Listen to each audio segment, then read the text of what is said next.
Hello student, this is Suraj Bhatt. Welcome to Hope Education. स्वागत है आपका अपने ही पेज पर, होप एजुकेशन पे। ठीक है, तो हमने एक सीरीज स्टार्ट की है नंबर सिस्टम से, संख्या पद्धति से, जिसमें हमने कल 4 क्वेश्चन अपलोड किए थे। उसी क्रम में एक सॉल्यूशन इसका देखते हैं। सबसे पहला क्वेश्चन आपको दिया गया था, n is the smallest 3 digit number that has exactly 3 factors. n 3 अंकों की वह सबसे छोटी संख्या है जिसके ठीक 3 गुणक हैं। तो आपको n प्राप्त करना है। वैसे तो डायरेक्टली भी इसका आंसर रट लिया जाता है, बुक्स में आपको डायरेक्टली इसका आंसर मिल जाएगा, लेकिन एक लॉजिकल अप्रोच देखते हैं कि क्यों वो नंबर्स आपका आता है। ठीक है, जब आप लॉजिक देख लेते हैं तो एक कॉन्फिडेंस पैदा होता है हर चीज का रीजन जानने का कि क्या कारण था ऐसा हुआ। ठीक है, तो सबसे पहले इसमें देखा जाता है कि फैक्टर्स होते क्या है। अगर आप फैक्टर्स समझ जाएंगे तो तब पता लगेगा कि वो नंबर क्या होगा। फैक्टर्स का मतलब क्या होता है, देखिए, जैसे एक नंबर है आपके पास 6। ठीक है, फैक्टर्स का मतलब है अगर मुझे 6 के फैक्टर्स प्राप्त करने हैं, मतलब इस संख्या 6 में किस किस संख्या का भाग जा सकता है। तो एक चीज तो ऑब्वियस है, इसमें जो भाग जाएगा 1 का जाएगा और 6 का जाएगा। बाकी 6 को मैं लिख सकता हूँ 2 × 3। कहने का मतलब है 6 में जो भाग जाएगा वो 2 का भी जाएगा और 6 का भी भाग जाएगा। ठीक है, तो अगर मैं इसके फैक्टर्स कहूँ तो ये हो जाएंगे 1, 2, 3 और 6। तो इसके मुझे 4 फैक्टर्स मिल गए। ऐसे ही कोई नंबर ले लेते हैं, सपोज 15। 15 में 1 का भाग भी जाएगा, 15 का भी जाएगा। ठीक है, 15 को आप लिख सकते हो 3 × 5। तो अगर मैं इसके फैक्टर्स कहूँ 1, 3, 5, 15, इसके भी 4 फैक्टर्स हो गए। ठीक है, एक नंबर में ले लेता हूँ 2। 2 को अगर देखें 2 में भाग जाएगा, 1 का भी जाएगा और 2 का भी जाएगा। तो इसके कितने फैक्टर्स हो गए, 2 हो गए।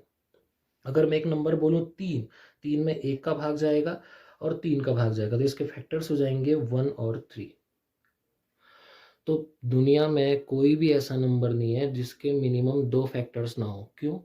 कोई भी आप नंबर लीजिए, सपोज आप 30 ले लीजिए, 30 में 1 का भाग भी जाएगा, 30 का भी जाएगा। आप 50 ले लीजिए, 50 में 1 का भाग भी जाएगा, 50 का भी जाएगा। आप 100 ले लीजिए, 100 में 1 का भाग भी जाएगा, 100 का भी जाएगा। तो जितने भी नेचुरल नंबर, जितनी भी प्राकृतिक संख्याएं हैं, मिनिमम उनके 2 फैक्टर्स तो होंगे ही होंगे। लेकिन आपके क्वेश्चन में कहा गया है आपको नंबर प्राप्त करना है जिसके एग्जैक्टली 3 फैक्टर हो। देखते हैं कॉन्सेप्ट क्या है। देखिए, एक नंबर अगर मैं ले लूँ यहाँ पर को, जैसे मैंने यहाँ पर को 6 लिया था, 6 के फैक्टर आ रहे थे 1 और 6। चलिए एक नंबर ले लेते हैं 4। 4 के अगर आप फैक्टर्स लो, 1 हो जाएंगे, 4 हो जाएगा। 4 को डिवाइड कर सकते हैं 2 × 2 में।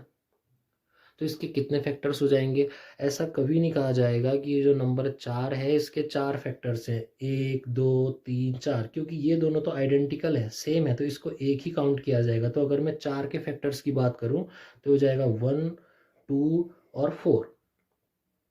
ठीक है, ऐसे ही अगर मैं देखता हूँ 9, 9 को आप फैक्टर्स में डिवाइड करिए, 1 और 9 हो जाएगा। 9 को ब्रेक कर सकते हैं 3 × 3 में। तो ऐसा नहीं बोला जाएगा कि 1, 2, 3, 4 कि 9 के 4 फैक्टर है। 9 के 3 ही फैक्टर होंगे, एक, ये 3 को एक ही काउंट किया जाएगा और ये तीसरा। तो 1, 2 और 3 फैक्टर्स हो जाएंगे। तो अगर मैं इस सिमिलरिटी को देखूं, देखिए सपोज एक नंबर है 169। 169 के अगर आप फैक्टर्स करते हो तो एक का भाग जाएगा, 169 का भी जाएगा। इसको आप लिख सकते हो 13 × 13। तो कितने फैक्टर्स हो गए, एक, इसको एक ही काउंट करोगे 2 और ये 3। ठीक है, तो इन सभी नंबर्स को अगर मैं 4 देख रहा हूँ, 9 देख रहा हूँ, 169 देख रहा हूँ, ऐसे ही बहुत नंबर्स भी होंगे, इनके मुझे 3 फैक्टर्स मिल रहे हैं। देखते हैं सिमिलरिटी क्या है और क्या लॉजिक हमें मिल रहा है। अगर आप देखो तो इस 2 का स्क्वायर है ये 4, 2 का स्क्वायर है 4। अगर आप यहाँ देखो तो 3 का स्क्वायर है ये 9। अगर आप यहाँ देखो तो ये 13 का स्क्वायर है 169। ठीक है, और ये जो नंबर आपको मिल रहे हैं 2, 3, 13, ये कैसे नंबर्स हैं, सभी हैं ये प्राइम नंबर्स। प्राइम नंबर्स का मतलब होता है अभाज्य संख्याएं हैं ये सभी।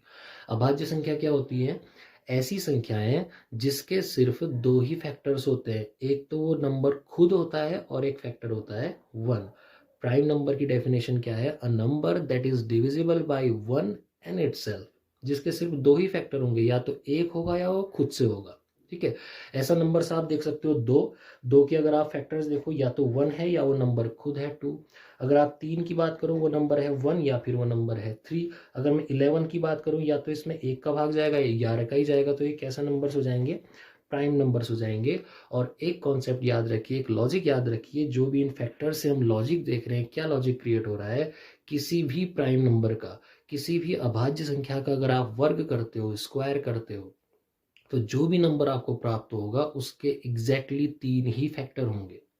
फॉर एग्जाम्पल, मैंने एक प्राइम नंबर पकड़ा 13 का मैंने स्क्वायर कर दिया 169। 169 के जब मैं फैक्टर काउंट कर रहा हूं तो 1, 2 और 3। मैंने एक प्राइम नंबर पकड़ा 2 का जब मैंने स्क्वायर करा 4 के फैक्टर्स काउंट करिए 1, 2, 3। नेक्स्ट मैंने प्राइम नंबर पकड़ा 3 का मैंने स्क्वायर करा, मुझे मिला 9। इसके फैक्टर देखिए 1, 2, 3। और भी कोई प्राइम नंबर हम पकड़ सकते हैं। अब देखिए मैंने पकड़ा 11 का स्क्वायर करता हूँ 121 के फैक्टर देखिए 1 है, 11 है, इसको आप लिखो 11 इंटू 11, इसको तो एक ही काउंट करोगे तो 1, 2 और ये 3। तो किसी भी अभाज्य संख्या का, किसी भी प्राइम नंबर का स्क्वायर, जो भी नंबर आपको प्राप्त होगा उसके एग्जैक्टली 3 ही फैक्टर होंगे। यही लॉजिक आपके क्वेश्चन में पूछा गया है। आपके क्वेश्चन में कहा है वो स्मॉलेस्ट 3 डिजिट नंबर क्या होगा जिसके एग्जैक्टली 3 फैक्टर्स होंगे। तो इतना तो सीधे डायरेक्टली दिमाग में स्ट्राइक कर जाएगा कि अगर 3 फैक्टर हैं तो वो नंबर क्या होता होगा, वो नंबर किसी ना किसी प्राइम नंबर का ही स्क्वायर होता होगा, है ना।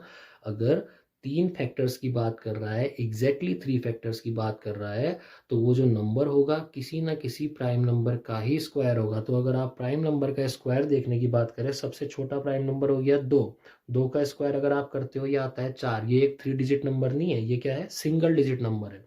नेक्स्ट प्राइम नंबर देखिए 3 का स्क्वायर आपने करा 9 भी एक सिंगल डिजिट नंबर है, 3 डिजिट नंबर नहीं है। नेक्स्ट प्राइम नंबर हो गया 5 का स्क्वायर अगर आप करते हो तो 25 मिल जाता है।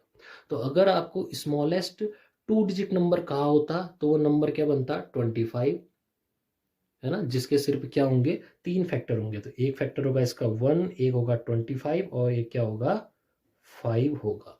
तो अगर क्वेश्चन में कहा होता n is the smallest 2 digit number that has exactly 3 factors, तो मैं बोलता कि उसका आंसर आएगा 25।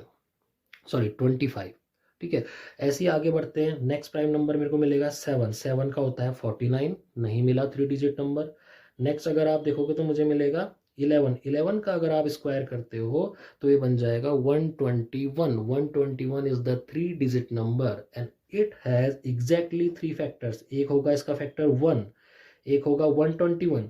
इसको ब्रेक करिए, ये बनेगा 11 इंटू 11। इसको तो एक ही काउंट करोगे तो एक फैक्टर है 1, एक है 11, एक कितना है 121। तो मेरा स्मॉलेस्ट 3 डिजिट नंबर, सबसे छोटी 3 अंकों की संख्या मुझे 121 मिलेगी, जिसके एग्जैक्टली कितने नंबर होंगे, जिसके एग्जैक्टली कितने फैक्टर्स होंगे, 3 फैक्टर्स होंगे।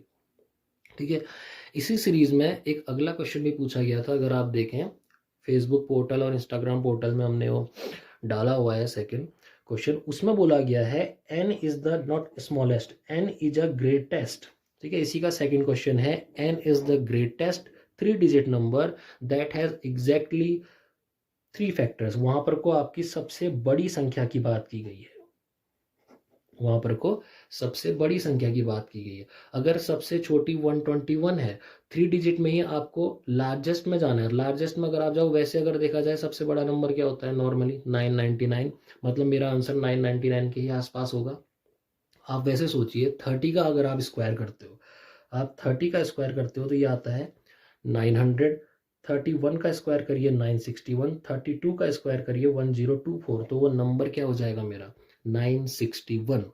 So the largest or the greatest 3 digit number that has exactly 3 factors, वो सबसे बड़ी संख्या जिसके 3 फैक्टर्स होंगे, 3 गुणक होंगे, वो होगी 961। क्यों हुआ ऐसा, क्योंकि 961 एक प्राइम नंबर का स्क्वायर है, वो प्राइम नंबर है 31 का अगर आप स्क्वायर करते हो 961 आता है, और 961 के फैक्टर होते हैं 1, 961। इसको ब्रेक करोगे तो ये 31 इंटू 31 में ही ब्रेक होगा। तो इसके 3 फैक्टर बनेंगे 1, 31 और 961। ठीक है। तो स्मॉलेस्ट नंबर होगा 121 और ग्रेटेस्ट या फिर सबसे बड़ी संख्या लार्जेस्ट नंबर होगा 961। ठीक है, तो ये प्राइम नंबर का एक कॉन्सेप्ट है। डायरेक्टली देखा जाएगा तो बुक्स में आपको डायरेक्टली आंसर मिल जाएगा कि 121 स्मॉलेस्ट होता है, 961 स्मॉलेस्ट होता है, लेकिन एक लॉजिकल अप्रोच से आगे बढ़ेंगे कि ऐसा क्यों होता है। जब ऐसा क्यों होता है आप सोचोगे, तभी नए नए क्वेश्चन अराइज भी होंगे।